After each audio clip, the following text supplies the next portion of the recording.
Welcome to High Sobriety. Our goal is to save lives and remove the stigma of addiction. Here's the host of High Sobriety, John Mabry. All right. Good morning. Thank you so much for joining us here, Addiction Campus's podcast. I'm John Mabry, your host, and I'm so blessed to have on the call with us today. We got Joel Carlson. Joel, how are you this morning? I'm doing great. Great to be here today. Thanks, John. Hey, thanks so much for letting us kind of step into your world, into your head for a little bit today. Just give a quick background. I've known Joel for good maybe 10 or 12 years, probably. We've met at our families go to the same kind of summer area on Lake Michigan each summer, and it's been a beautiful place and a place that we have loved over the years. That's where I originally met you, and that's also where I originally heard of your fall from grace and the life that you had were living or were portraying, and so I'd love for you to just go ahead and dive on in and kind of get our audience oriented with who you are, where you come from, and what kind of situations you found yourself in. Yeah, absolutely. My story is one with a lot of moving parts, and it's a blessing to be able to actually share the story in truth, because really the core of my life for so many years was based on lies, was based on not being real, not being the person that I was meant to be, and I kind of drummed up a life of who I wanted to be instead of who I really was. And the great thing about today, as we'll discuss, is who I am today is filled with a lot of darkness and a sad past, but it's also filled with a tremendous amount of joy and contentment because it's all out there and it's true, and the person I am today is real. But I grew up in the home of a Baptist minister and a mother who was very successful in the business world, and the interesting thing is you don't really recognize who you become and how much your parents influence who you do become until later on. And my mother was a wonderful woman, a tremendous role model, but she was also a woman with great insecurities, and she wanted to be really much better than other people. She wanted to look better. She wanted to have the better home. She wanted to play that part of really the great American family. And the illustration I love to use about my past is that we had a home out in San Diego where I lived for about 8 years in my teenage years, and we built a great big home out there. And my parents were doing well in their various industries of work. But the one thing is, the exterior of the home looked so fantastic and beautiful, but what a lot of people never knew is that for the entire time that we lived in that home, our living room, our den, and our dining room were completely unfurnished. My parents couldn't afford to fill the inside of the house with the proper furnishings. And that really is a great metaphor for the life that I had, is I wanted to live this life that looked on the outside to be perfect and beautiful and having it all together. But the reality is that I was hiding all this darkness, all these secrets, and there was so much emptiness inside of me because I wasn't being the person that I am. So it kind of transitions into the life that I lived, and I really kind of lived that golden boy life, went through high school, had no troubles. I was just a good boy, went to a small Christian college in Minnesota, and just had a great 4 years there, and really just got introduced to alcohol, ironically, at this Christian college, where we weren't allowed to drink. That's where I was introduced to alcohol, and I didn't have my first drink until I was 20 years old. Sure. Didn't think much about it, felt kind of guilty doing it because I shouldn't have, and it really wasn't an issue for me. And then I went, graduated from college, and I met who I thought was going to be the love of my life, and we kind of had what some people would call a Ken and Barbie relationship, and we kind of got things going, and I was always feeling, though, this desire that I just wasn't measuring up to where I thought I needed to be or where I thought people wanted me to be. And so I took a job out of college doing sales, and I felt like this was a job that I loved, but I felt like I was never going to make the kind of money that I had to make to be that person I wanted to be. And And I'd actually even left the opportunity that I feel like I was called to do, which was going into some sort of ministry, chaplaincy type of thing. I really pushed that aside to start a career. And so right before I got married, I transitioned from the sales job that I loved but just wasn't paying me what I thought was enough into the financial services industry, where I did that for 16 years, and I was working with my mother side by side with the intention that she was going to retire someday, and I was going to take over the company. And then what ended up happening is I was doing okay there. I was making a little more money. I thought I was doing exactly what I was supposed to do, but I was also spending a lot of that money on luxury things that really were wants but not necessarily needs, and just trying to build up my ego to being the person I wanted to be, because I was driven with so much insecurity. I was trying to mask it with the things. My folks retired in 2006, and I took over the company, and things were going great. The money was rolling in. I thought everything was perfect. We had the big house, we had the country clubs, the cars, all those things I thought were really important, and we were deeply in the debt, which my wife did not know about because I wasn't sharing these things with her. Wow. I was keeping all this to myself, and I was building up these secrets inside of me that was just adding to this darkness. And how many kids were you supporting? And at that time, I was supporting 4 kids. Okay. Yep, four young kids. Who are now a little bit older, but yeah, at the time they were in grade school and not even in grade school. But man, we just really looked the part, but I was just sinking on the inside.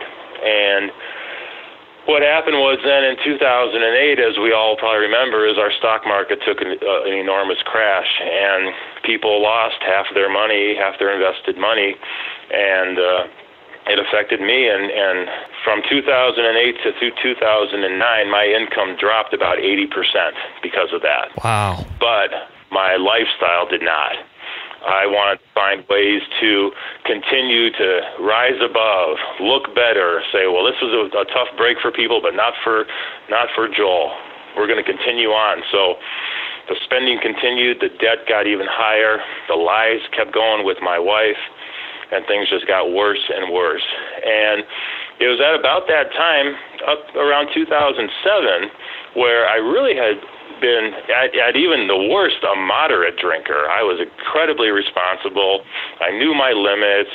It wasn't a frequent thing, but I was a big time golfer. Still am. I love to golf. And I remember golfing and drinking were 2 things I loved to do. Just have a couple cocktails on the golf course, and for some reason, when I would drink, I would play better golf. When I would drink, I'd be a little bit more relaxed. I'd be more enjoyable with my golfing partners. We'd have a few more laughs. I just feel really, really good. And that was at a time, where things were going okay for me, I suppose. But when the market crashed and when my career started to sink, and I knew things were going into some trouble, I reflected back on those days of drinking, and I remember how good I felt when I had a couple drinks. Carefree, yeah. And so instead of turning to other sources, I actually started to use that drinking as a way to cope when things started to go bad. And sadly for me, things got even worse. And as my debt was increasing, the expenses were going up, and my income was dropping rapidly, I was finding no ways to turn except into a criminal mindset. And so from the period of 2009 until the end of 2011, I decided that the only way that I was going to be able to maintain what I wanted to do and look the way I wanted to look was to go and take desperate measures. And in my incredible delusion, I started to siphon money from my clients who thought they were investing into a legitimate product, when in reality they were just investing in me. And so I created this, the word Ponzi scheme has become very popular since the Madoff days, and that's the reality of what I did. I created a very much smaller, but doesn't matter. Yeah. I still ripped off my clients, I had 13 victims to the tune of $1.2 million that I stole from over those periods of years. And that money went right back into me to pay for my bills, keep food on the table, pay the mortgages, keep those country clubs, all those things. And I was just sinking deeper and deeper into that. And, with each transaction I made, with each day that went by where I knew I was, doing the wrong thing, I kept thinking about how great it was to drink and how great I felt when I drank. And I used alcohol as a way to separate me from what was happening in reality and creating a life of this delusion. When I was drinking and when I was getting drunk, I would start telling myself, Joel, you'll pay these people back. Everything's going to be fine. You're going to make your next check. Everything. Turn this around. Oh, yeah. Just give it a little bit of time. Everything's going to work out just fine. And obviously none of these things were happening. But I just felt so good being in that state of alcohol, drinking and being drunk, that I just couldn't think of any other way to get out of it, but just to continue to do so. So my consumption got to the point where I was leaving work at around 1 o'clock or 2 o'clock each day, and I was heading straight to the bar or heading straight to the golf course and just drinking. And I would come home around 6, have dinner with my family, of course, half not even there mentally, and then I would typically find an excuse to head back out after the kids were in bed and continue drinking. And it just became a very consistent cycle of my life. I was getting more heavier in weight. I was looking bad, looking flush. I was just physically unhealthy. But I was emotionally just a complete disaster. My relationship with my wife was just crumbling because I couldn't tell her anything of truth. Everything I told was a lie. Every word I would say would be some next great hope that was going to happen, that she was pinning things on us, saying, okay, we're going to be fine here. And finally, and also in the midst of all of this trauma going on in my career, in 2010, the day before Halloween, my mother, who was a great role model in my life and a great person and supporter to me, dropped dead of a brain aneurysm. Middle of her sentence, she dropped dead, and it just created so much more trauma to my life and to my father, who was left behind, and my father, who had really had no control over the money. My mom, being the financial person she was, she liked to take control of that. So Dad had no interest in the money. He just knew that mom was taking care of it. He asked me, thinking that everything was great with Joel at that time, that, why don't you take over the finances, Joel, and kind of help, keep me on path. Well, that was, as we know probably now, that was the worst thing that he could have done, because I was in my most desperate state of mind. And so I took over his account, but of course he had all this money, and I used one of my victims in my scheme at work was my actual father. I stole from him directly.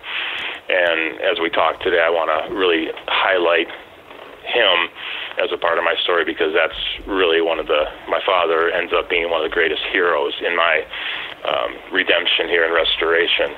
But yeah, so he was one of my victims, and by the grace of God, or however this worked out, in 2012, my wife at the time and I were sitting on a beach in Hawaii. We were over there for a wedding, and I got a phone call, and I saw the area code, and it was a 602 area code, which is Phoenix, Arizona, which is where my home office is, my home broker's office. And I knew that this day was coming, and it just happened to be then. Let the call go a few times, finally picked up, and it was the head of compliance, the chief legal people on the phone saying, we got a couple clients calling in wondering where their money is. What can you tell us?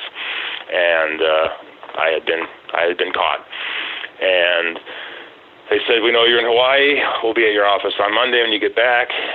Monday they were there. They were going through everything. Tuesday I resigned. And a couple of months later, I was barred from the financial industry, working in that industry for the rest of my life. And I was careerless. I was exposed for my misbehavior at work. All of these things were starting to come out, that Joel was really nothing but a fraud. And now here I am sitting at home without a job, knowing that consequences are coming. The worst is yet to come. I have an opportunity, though, to start thinking about who I am, who I want to be, and who I want to become, and trying to become a better man, a better husband, a better father. But instead, I continue to just dive deeper and deeper into drinking, and continued for another 6 months going into summer like we are now. And as you mentioned, John, we had a summer home in Michigan, and my wife and kids were about to head off there for the summer, and she said, well, I'm not leaving you at home. You're coming with us so I can keep an eye on you. Yeah. But she said, if you drink anymore, you're going to be going into treatment. And she kind of made that ultimatum with me. And so I got to Michigan, and I made it 4 weeks not getting caught drinking. I was drinking every day. Not getting caught, yeah. Not getting caught. I was going down to, I was waking up each morning with my Bible, my devotional book, a thing of orange juice, and a bottle of vodka. And I was heading down to the beach each morning because I really just could not figure out how I could get through any day without drinking. And so I made it 4 weeks, and finally a good friend of mine up there was golfing with me, and he was watching me try to put a ball on a tee, and I couldn't even do that. He knew that I was drinking, and I'm so grateful that he called me out, told my wife, and that night she sat me down with my father and with him, and she said, okay, Joel, you know the deal. You're going to treatment. And I want to recap real quick. You've covered so much ground here for our listeners. If somebody's just kind of tuning in, tuning out, recap. So we got Joel Carlson on the call with us, telling his unbelievable story of going from basically a Ken and Barbie lifestyle that he was accustomed to having and being brought up in, and that was reminiscent in the house that you lived in for a number of years out in San Diego with your family. You had this beautiful home that was built and it looked great on the outside, but there was many rooms within that house that were completely empty. You couldn't afford furniture. You couldn't afford to furnish this beautiful home that you had. And that was kind of a good metaphor for what your life was about or would become, is that everything looked great on the outside, but completely empty on the inside. And also I think the metaphor of Ken and Barbie are plastic dolls that are hollow on the inside as well. They look great on the outside. You can change their hair, change their clothes. You can change what car they're in. You can change, all these things on the outside, but the inside they're completely empty. And so you kind of went on through life thinking that you needed to be what other people wanted you to be, as opposed to who you thought you should be, and maybe a career path that you should have gone in. I think so many people struggle with that. I think there's a lot of listeners out there that are like, man, I'm stuck in something where it's not really my thing, but I'm doing it because I feel like I'm supposed to be doing it. Maybe instead of going to the extremes that you have gone through, can maybe allow, this could be an opportunity that God's pulling on their heart to kind of take a look at where they're at in their life situation, to maybe take a step back and maybe reevaluate where they're at. And it ultimately led to what you said. You ended up going into a criminal mindset. I mean, here you are, your father's in ministry. You felt like you should have gone into ministry, but now you've turned from this Ken and Barbie type person to a criminal and going in this criminal mindset, all in an effort to feed the ego and to not really look at what was really going on underneath the surface. You had some trauma along the way with your mother passing, and then you end up getting to the point where you're stealing thousands and thousands of dollars from your own father. Here you are, it's all come to a head. You've been given the ultimatum by your wife at the time, quit drinking or go to treatment. And if you're like me, going to treatment was like the worst thing that could possibly happen, because then now everybody's going to know that I'm, it's okay if maybe for me being an amputee, losing my leg, car accident. Okay, but yeah, call me an amputee. Yes, I got fired by Dave Ramsey. Say I got fired, but do not tell anybody that I'm an alcoholic. Don't let anybody know that. That's the worst. Now I'm, Now I'm really in for it. And so that brings us, so just to recap of where we're at. So take us now where, here you go, you're sitting at the table with your father and your wife at the time, and they're saying, go to treatment, and what happens next. Exactly. And the interesting thing about that moment when we're talking about treatment is that my father was still at that point unaware that I had taken from him, because he was so trusting of me that he was still unaware that I had taken from him. And my wife was still completely unaware, for the most part, of our financial situation. Wow. So she was still under the assumption that we were financially going to be okay, because I had told her those lies. And you could have. And my father just never even thought to ask, because why would a father ask about his money to his son, who he would trust and would take care of him? So we have this sit down, and I agree it's time to go to treatment. My wife says, well, since you're going to be gone for a while, we need to go through our finances just so she would know what to do. And so for a period of a few days, I hemmed and hawed and lied and made excuses, and even made up an excuse about a stomach issue I was having that I had to go to the hospital for, where I was perfectly fine. All these things to avoid having to talk to her about that. Well, she kind of just gave up on doing that. I continued to drink even after of course. She had said, you're going to treatment. So instead of waiting for me to go back to Minnesota, which is where I live, she said, you're going into detox into Chicago. So before I knew it, I was in a car heading into Chicago for a week of detox to get that going. During that week, everything was uncovered by my wife and by my father. So he finds out that I've taken from him, and he's left with virtually nothing. My wife finds out that we are just drowning in debt, and we have no money to speak of.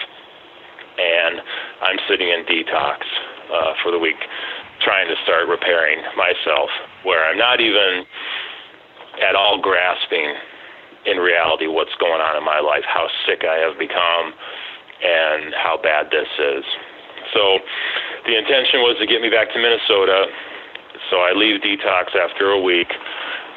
Some rides are taken care of for me to get back home to Minnesota. My wife comes to the detox center with my 4 kids. They all give me a hug. We're all crying. And my wife says, I just want you to know you're going back to Minnesota to go to treatment. I'm packing up and moving the kids down to North Carolina, and we're going to be living there now. Wow. So in a period of a week, everything comes uncovered, and I lose my wife and my kid. And the one thing I think is really important for our listeners is that, we can talk about a right brain, left brain issues that, those struggling deal with. Is there's always a part of us that wants to do the right thing, but the alcohol component is so strong, it's hard to negotiate with the two because the alcohol seems to win. And for my entire life, and I do believe even to this day, I've been a very, very good parent from a loving perspective, from wanting to care for my kids and nurture them. I just had a period of time there where I just wasn't a present father, but I've always adored and loved my kids and just would do anything for them. So to know that my kids were going to be moving 2,000 miles away was an incredibly crushing blow to me. Mm-hmm. And then, of course, losing my wife, too. Just losing everything was so hard. So I come back to Minnesota, get back to my home that night, which is empty. And you can imagine what it's like to walk into a house which used to be filled with such joy and laughter and kids running around and all this activity, and now it's just empty, and it's just me. And the crazy thing is that while I had no concept of what I was dealing with as it relates to being an alcoholic, because I hadn't gotten to the point of that admittance yet, I was not able to get into treatment for about 3 weeks. And for some reason, I didn't have a drop to drink for those 3 weeks. I stayed sober in the house on my own. Really? I didn't have a drop to drink. I was digging into some reading. I was digging into some writing. As I look back, I was doing some really good things, but I just hadn't surrendered to the fact that I had this alcoholism, and I hadn't grasped onto that and what it really means. I just kind of thought that if I stopped drinking, that's all I needed to do, was just stop drinking. Mm-hmm. And so I figured after 3 weeks, wow, I'm doing great here, not drinking, I'm doing okay. So I went into treatment, a short-term program, with that attitude of, wow, 3 weeks I haven't drank, I'm doing great here. I got this treatment thing licked. Yeah, the drinking's the problem. We think that, the drinking's the problem. If I just quit drinking, the problem's, right. That's the problem. Yeah. But there's so much more. Everything's solved when you just stop drinking. Yeah. And a lot of times so a lot of times that's it. Now all of a sudden all this stuff really starts coming up. All these raw emotions and all this stuff you've been running from your entire life starts to come up when the alcohol's away. Now you're like, oh man, I got to deal with me. That's exactly right. I didn't want to have to go there and deal with me, and I figured if I got the drinking thing, I'm fine. And so I get to this program thinking that I've got it licked. I'm an expert in this. I've already proven that I don't need to drink. I'm good to go. And while the program itself, looking back, was very suitable for me, I just wasn't ready because I just hadn't surrendered to the whole thing. Sure. And so after about 20 days, I just called my dad and said, this isn't for me. I'm going to check out. We're going to find an outpatient or something else. And so I checked out and left the program. And like I said, looking back, I just knew that I wasn't ready to get better. So that was, September of 2012, and I got out of treatment again, and I didn't drink for another 2 weeks. And my dad had come over, and we were watching a football game, and he said, "Hey, Joel, I feel like a Snickers bar. Can you run up to the gas station and grab me one?" And, sure, glad to. Just drive up the road into the gas station. It's in a little strip mall. At the other end of the strip mall is a liquor store. And to this day, I don't know how these things happen, but all I know is that for some reason I got that Snickers bar, got in the car, and I drove right over to that liquor store. And I didn't have much cash on me, but there were a bunch of coins in the car, so I grabbed, $4 or $5 worth of coins, walked in there, bought 5 mini bottles of vodka, and came home. My dad was still there, so I stashed the stuff in the garage, and when he left, it just seemed like a very natural thing to do, to just pour myself a... And so I polished off those 5 mini bottles, and I kept on going for another almost year doing that. So at this point, I'm alone at home. I've got a rough future ahead of me because of the with consequences of my actions of my past. I've got a family miles and miles away. I've been exposed as this fraud, rightfully so. I'm about as empty as can be, and now I'm back to drinking again. And not too much longer later, I lose my house, and my father, remember, my largest victim, moves me into his house with him, because my father, from day one, told me that he was going to stand shoulder to shoulder with me through this. Did not even give me a chance to forgive him or to ask for forgiveness. He forgave me on the spot and said, I'm your father. We're going to get through this together. Wow. So he moved me into home with him, and for another period of months, I'm drinking every single day, to the point where it actually was the worst quantity of alcohol I was drinking. There was a bottle by my side, or a glass of a drink by my side from morning until night, and if I wasn't sleeping or passed out, I had a drink in my hand.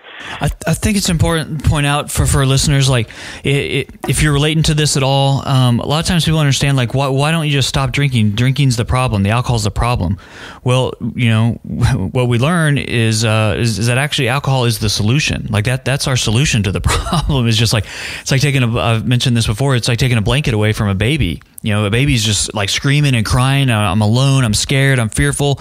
Am I going to survive this moment? Give me that blanket. It's like, oh, okay, I can get through this next moment. That alcohol is that crutch that, like, okay, now I can get through the next moment. I've got this solution with me. And it sounds like that's where you're really leaning on that more so than ever. And the funny part is, and I can only speak for myself, but I figured that I was hiding it so well. Yeah. For a couple of reasons. Number one, I only drank vodka because, of course, you can't smell vodka, which is, in my opinion, the biggest joke of a theory that anyone's ever come up with. Nobody, yeah. But at that time, I thought, no one can smell it on me. And we can sit and debate what a functioning alcoholic is. I think it's an oxymoron to say functioning and alcoholic at the same time. But I felt like that I was sort of, hiding, my stumbling and hiding my slurring. No one can catch on that Joel's drinking, And of course, these are all coming back to me, years later saying, well, of course we knew, Joel, that you were drinking, And at the time, I thought that I had everyone, snowed over that, no one knew I was drinking. Well, my father knew, but the beautiful thing about my father is that he understood that there was nothing he could do without being, becoming a codependent, he had to sort of let me find my rock bottom.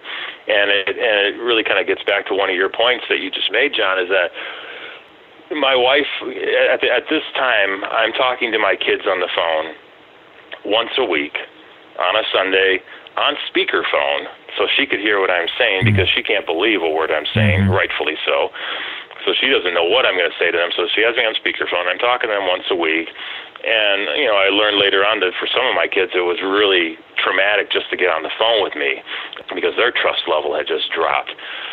And one time my wife, my ex-wife had said, Joel, if you just stop drinking, she wasn't even worried about the character stuff at that time. She said, if you just stop drinking, I'm going to give you more chances to talk to these kids on the phone. I'm going to make that opportunity greater for you if you just stop drinking. And so, and this is deep into my drinking, close to a 1.75 on a daily basis. It's just incredible what I'm doing. And I'm sitting on my dad's porch overlooking this beautiful pond. It was a great place to sit. And I had just gotten off this call with her, and I was sort of reflecting, and I'm saying to myself, and this is where the right brain, left brain works, is I'm saying, okay, Joel, you just got to stop drinking. You can do it. Stop drinking. All you want to do is talk to your kids and build back with them. If you just stop drinking, like she says, you get to talk to them more. Mm-hmm. And the insanity part of this is that while I'm telling myself to stop drinking, in my other hand is a drink that I'm drinking. So I know what I need to do, naturally, but it's so powerful that I just can't do it. I could not see myself getting through any day without that drink in my hand. I didn't think there was a better way without doing it. Finally, that to me was where I hit my rock bottom, because I woke up that next day. I thought back to what had just happened, and having a background of a faith in God, I really believe that for many, many years of my life, God just kind of sat back and kind of let me sink deeper and deeper and deeper. Beat yourself up, yeah. Yep. And it's kind of like I equate it to parents with little kids. Or any kid of any age, we sort of watch them stumble and make bad decisions and poor choices, and we want them to learn from them and kind of see how they react. But if they continue to be repetitive in their bad decisions, at some point the parent swoops in and says, okay, you obviously can't do this on your own. I'm going to take over now and help you. And I truly believe that when I woke up that next morning, God basically swooped me up and said, okay, Joel, you're done. You obviously cannot do this. It's time for me to take over. And that was sort of the beginning of my surrendering right there. I got on the phone, called another treatment center that had been recommended to my father, actually, and he was kind of holding that in his back pocket, waiting for me to say I need to go back. And about a week later, I ended up going, checking myself into this program, and it was down in southwestern Minnesota. And it's interesting how life just takes beautiful turns. One of my favorite movies ever is Field of Dreams, the iconic baseball movie of the late 80s, and it takes place in Iowa with all these cornfields, and I just love that movie. And this treatment center, literally in the backyard, is all these cornfields, and I would sit out there every day, in times when I could be alone, and just overlook those cornfields and just get through my thoughts. And I went into that program determined to figure out, again, going in, what I need to do to not drink. It was a program that was a 12-step based program. We went through the first 5 steps while I was there, and they did it in such a way where I actually understood and realized and admitted that I was an alcoholic.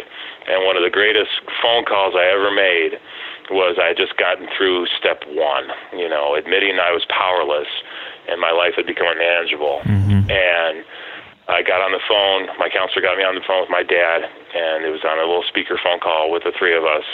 And, Dad asked how things were going. I said, Dad, I just need you to know that I'm an alcoholic.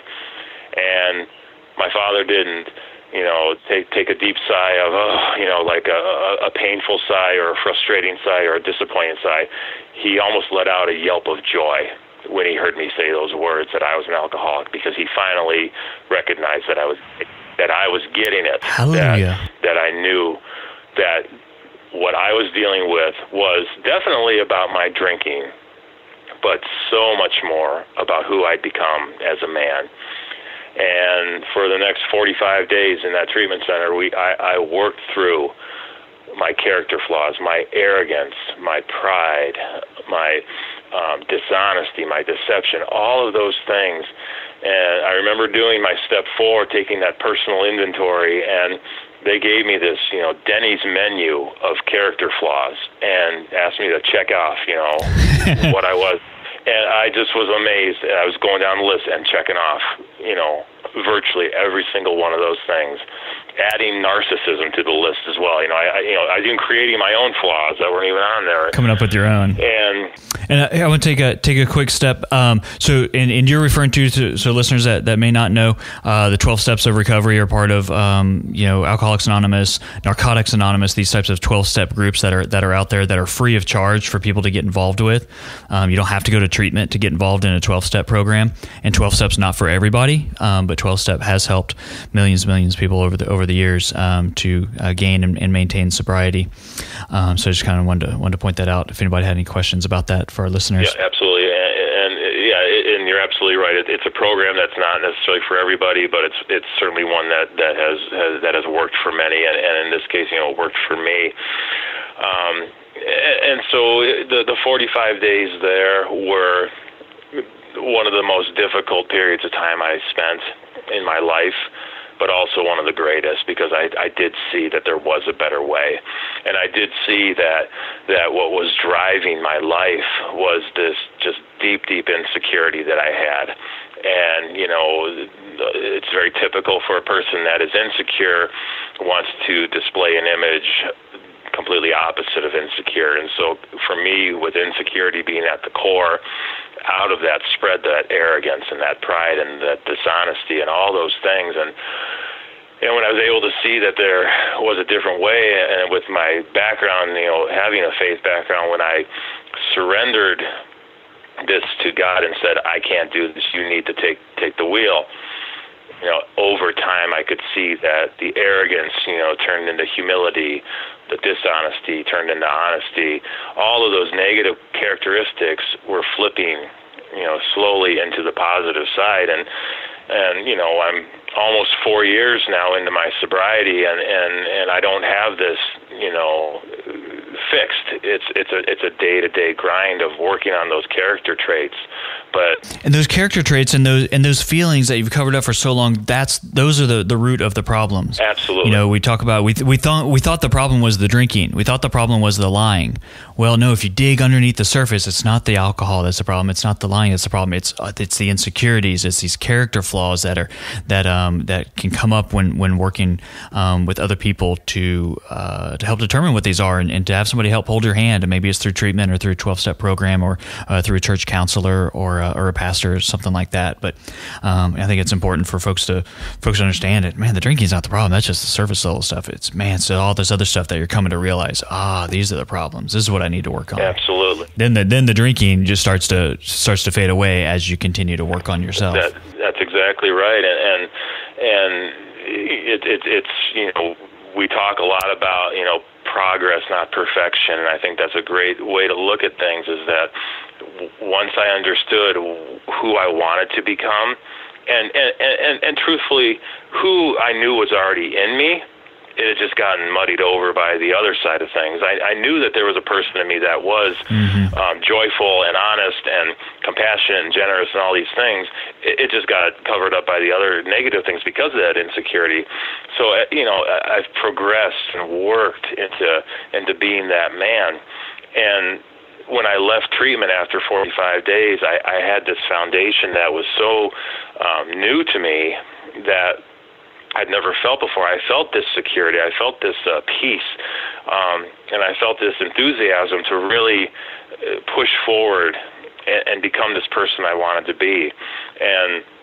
And again, for me, the model of Alcoholics Anonymous was really important. In my counselor treatment, encouraged me to go to what we call 90 and 90, so 90 meetings in 90 days, and I did that. I got out on a Friday and Saturday morning. I was in a meeting, and for me, that's what I needed not only for my own personal growth, but to also see that there are so many other people that have dealt with what I dealt with.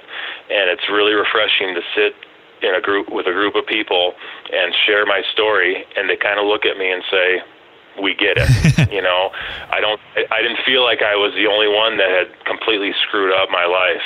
I didn't feel like I was looked down upon. I had people there that said, I understand, I've been through it, I know what you're going through.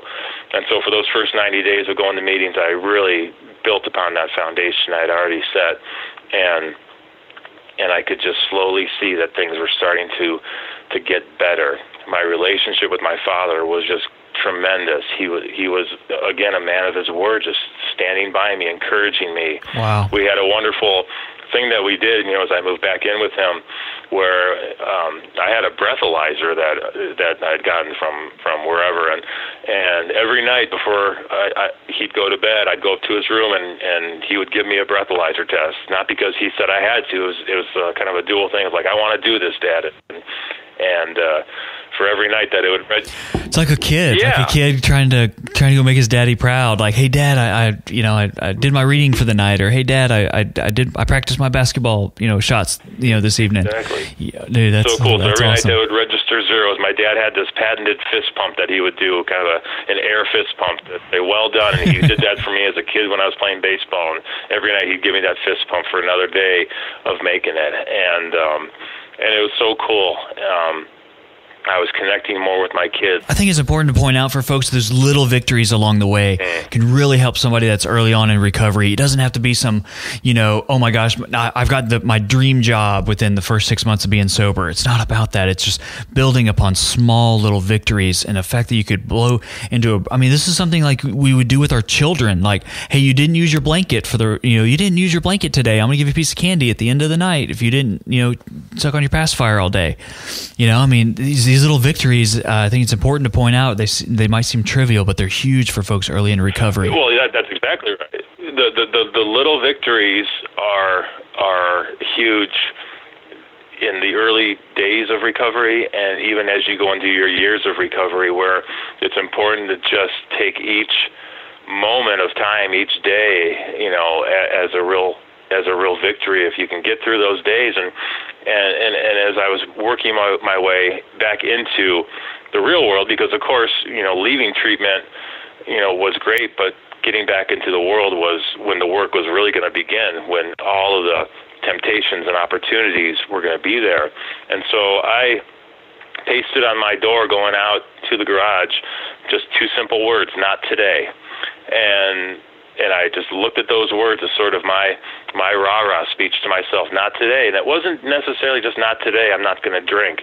It was, today I'm not going to lie to someone. Today I'm not going to be arrogant. Today I'm not going to do all these things. Just a reminder that there you go. Of who I wanted to become. I'm not going to go back to that person that I was. And so, yeah, each night when I would celebrate not having anything to drink, I could also then reflect and say, how did I do with my character and who I wanted to become? And the thing that I've learned, and I think for the listeners to learn, is that just because I got into the mode of recovery, the recognition of my alcoholism and the fact that I had a problem that I needed to fix and that things were now going in the direction that I wanted it to, it didn't mean that there weren't going to be roadblocks and stumbling points and problems and tragedies that would take place. So, I get out of treatment and I'm on the right path there, and I end up getting a job, at a coffee shop, and it turns out to be just a wonderful job for me to take because it helped me with my humility and working with a team, all of these great things. Mm-hmm. I met such wonderful people there, and I ended up, and this is really one of the really cool parts of my story is, I've got a few heroes that I really like to pinpoint in my story. The first and foremost is God, because he's the one that did pick me up and save me from this and got me on the right path. But then from the human element there, I had a regular customer at this coffee shop that would come through the drive-through almost on a daily basis, and we just got to chatting. And long story short, come to find out that her sister was a high school friend of mine. In fact, her sister was someone I took to the prom with. We went to the prom together and made this connection. I'm like, wow, you're little Alicia. You were like 10 years old last time I saw you, and we just kept on communicating. And on the 4th of July in 2014, she admitted to be stalking me a little bit on Facebook, but she really just wanted to kind of get to know me better, and she reached out to me, and we haven't stopped talking since. And she came into my life at an interesting time because a couple weeks after we had started, spending more time together, my father was having severe stomach pains, and we took him into the hospital and go into the hospital with a stomach ache, and he comes out of the hospital with terminal pancreatic cancer. And this man, my hero, who is really the hero of my story, this man full of grace and forgiveness and love, who showed me what it means to never turn your back and always never give up on someone, who taught me so much, is now given about 90 days to live. And so I bring in this beautiful woman into my life who hears my whole story, hears, what's going to be upcoming for me with consequences, and she says, I'm with you. I'm going to do this with you. And then my father gets sick, and she says, Joel, I'm with you. We're going to walk your father through these last, days of his life. And so I'm dealing with this trauma still of knowing that there's going to be a prison in my future, knowing that I'm going to be losing my father, and knowing that not everything in life is going to work out the way I want it to be just because I've gotten sober and I've gotten myself back on track. There's still things that happen, but because I had that foundation built of who I wanted to be, I was able to maintain my sobriety. I was able to recognize that the last thing that I should do is go and have a drink. Nothing can make a day, more worse than a drink could, and I just didn't want to go back and do that. And did you do that alone? And you didn't do that alone. I think it's important to point out, I'm assuming prior to treatment or your 12-step work or meetings, going through that alone would have been, if I was in your spot, would have been the natural thing to do. Like, oh, I got this, I'm just going to go through it alone. But right. As we find out in recovery, is that we realize, like, man, I can get through these big things, but I can't go through it alone. Absolutely. So surround yourself with a community of people. Yeah. And it sounds like that's what you allowed yourself to do. And recovery is such an honesty program, and telling the truth obviously is a key, but just being honest about how you're doing. And so if I could go to Alicia at the time and just say, oh, it's a rough day, there's just so much weighing down on me. Yeah. It opens the door for her to come in and stand by me and say, I understand. It doesn't mean that I'm weak and that I'm falling apart and just this puddle. It means that I'm being humble and saying, this is where I'm at today, and she could understand and work with me. And I think that's the complete opposite of, you're exactly right, what I would have normally done is I'm going to take care of this by myself. I don't want to show any weakness. I'll fight through anything, and I'll be fine. And that, of course, turns into a lot of destructive thinking and destructive behavior. Yes, and you being able to go to Alicia and say, hey, look, I'm struggling today. Hey, I feel the weight of the world on my shoulder today. That's a victory. Absolutely. Where most of us, we kind of say, oh my gosh, that's a weakness. I'm exposing some weaknesses here, but it's like you find in recovery, like that's such a blessing. That's such a new way of living, is to go and just say, man, I'm not doing well today. I don't know if I can get through today. I'm without drinking, and bring that honesty to a group or to a therapist or pastor or a wife or a loved one. Right, that's so true. And fast forward to. My father passed away in October, and Alicia and I walked with him all the way through. We were by his bedside when he died, and it was a rough 3 months, but it was also a beautiful 3 months, just kind of seeing him on his final journey and really reflecting on the man that he was. And we get through that, and then of course the legal piece comes into play, and I plead guilty to my crimes. And on March the 3rd of 2015, I go to a federal prison camp to serve what I was sentenced to, which was a 42-month sentence. And while prison is, for me, was not physically horrible, there wasn't dangers or anything like that. There was just the emotional distress of being separated from Alicia, separated from my kids. And I think that's really where the prison comes into play, is just that emotional mindset. But I was fortunate enough to really build some great relationships. Me and a couple guys started an AA program there that started with 4 of us, and on my last AA meeting up there, we had 22 guys there. We had outside support coming in to meet with us. I was a part of a lot of great church groups and stuff there. But the one thing that was really cool there is I spent a year of my time in the federal drug and alcohol program that was mandated for me to do by the judge. And this program was less about the chemical use and more about the thinking, more from a criminal standpoint. Why do we have criminal thinking? What positive attitudes should we be taking from it? What negative thinking should we be moving away from?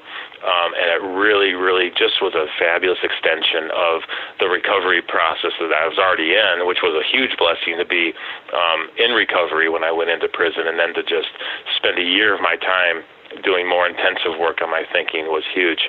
And a side bonus of that whole program was when I completed it, they took a year off of my sentence. And nice. I was released this past September into a halfway house and home confinement, and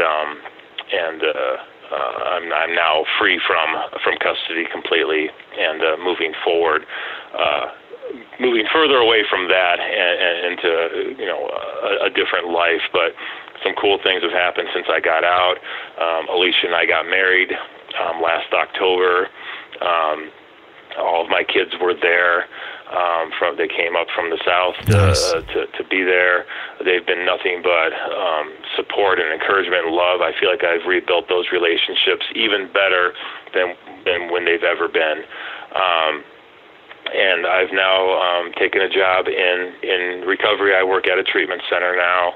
I'm what's called a recovery coach, working in a long-term program. Got about 50 guys on my floor that I'm able to mentor, encourage, and challenge, and just sort of walk through, the similar journey that I've gone through. And it's been a blessing to have this job. It's really raised my empathy meter. It's very difficult to sit on the other side of the desk looking at people that I'm very familiar with because I've been there, and it brings back a lot of memories. But it's been good for me too to walk side by side with these men. Life really has taken an incredibly positive turn, and I love when people say they're happy, joyous, and free, and that's really where I'm at. And like we've talked about today, it doesn't mean that everything's perfect. I still have a lot of things that I have to deal with from my past, and I want to deal with those, and I'm going to work to do that.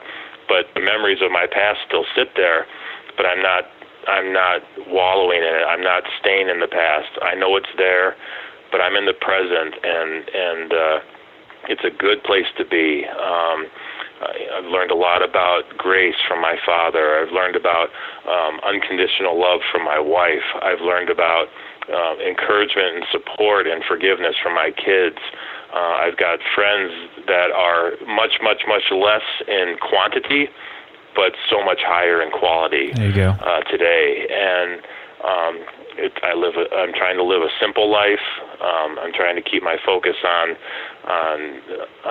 my priorities, which is my faith and my family, which is completely opposite of what it used to be. So life really is good, and the kind of the thing I'd like to say to the listeners who are struggling or who are early on in this and who still feel maybe some helplessness and hopelessness is the one thing to understand is, number one, I get it. I understand. I've been there, but I promise you that there is a better way. There is a different way. There is a way that can take away the darkness from you and to shine this light on you that's so different, one that I never ever had seen before. there is a rock bottom, and it can be hit, and then you could feel like you're at the bottom of that Grand Canyon. But the great thing about being at the bottom of the Grand Canyon is you can look up and you can see that there's a top, and you can start climbing your way back up to that top. And it's a slow journey, but it's so well worth it. It's worth it, absolutely. To be a part of that. Awesome, Joel. That's so great to hear. One thing that stuck out for me here to kind of wrap up is you had said earlier you just didn't realize how sick that you had become. And I think it's important for listeners or family members of listeners or supportive, people, somebody who's got, support system around them that may not know what to do. One thing that I found helpful was when somebody said, you know what, somebody who's struggling with alcoholism or addiction is sick. They're not necessarily a bad person, but they're a person who is sick, who needs help. And so if you're struggling today, if you know somebody that's struggling today, reach out for help. You do not have to go through this alone. And Joel's a great example of, shining example of how, letting go, admitting powerlessness through the process and allowing some light to be shined into the darkness that you can begin to recover from the deepest and darkest of times. And your rock bottom doesn't have to be losing the family and the job and going to prison. Your rock bottom does not have to be that. Your rock bottom could be where you're at today, and you've had enough. And today is the day that you need to step up and say, I need help. And so, although, we're all completely different, all of our stories are completely different. No matter who you are, no matter what you've done, no matter where you are today, there is hope and healing and help and recovery. And one thing that every single person in recovery has in common is that they cannot recover on their own. And so just encourage you to take the first step, call Addiction Campuses today, and we can have one of our treatment specialists help find a solution for you. So Joel Carlson, thank you so much for being on the call. It's been such a blessing, such a pleasure to have you on today. Well, thank you so much. Great. Is there anything else you'd like to say in parting words? I would just like to add on to what you just said there is the one mistake that I made when I was at my worst was that I didn't stop and tell one person that I was struggling. I kept it all to myself, and I think the one encouragement I would give people is if you feel like you're reaching a point of despair or you're in the midst of a lot of problems, find one person that you can just share that with. I truly believe that if I had done that, I would have been able to save myself and my family from a lot of the trauma that they went through because I just couldn't humble myself and be honest. So find that one person that you could talk to and just say, I think I've got a problem here. Can you help me? Oh, that's awesome. Awesome. Joel, thank you so much for your time, man. And God bless you. Keep up the good work, and we'll stay in touch, buddy. Thank you, John. I sure will.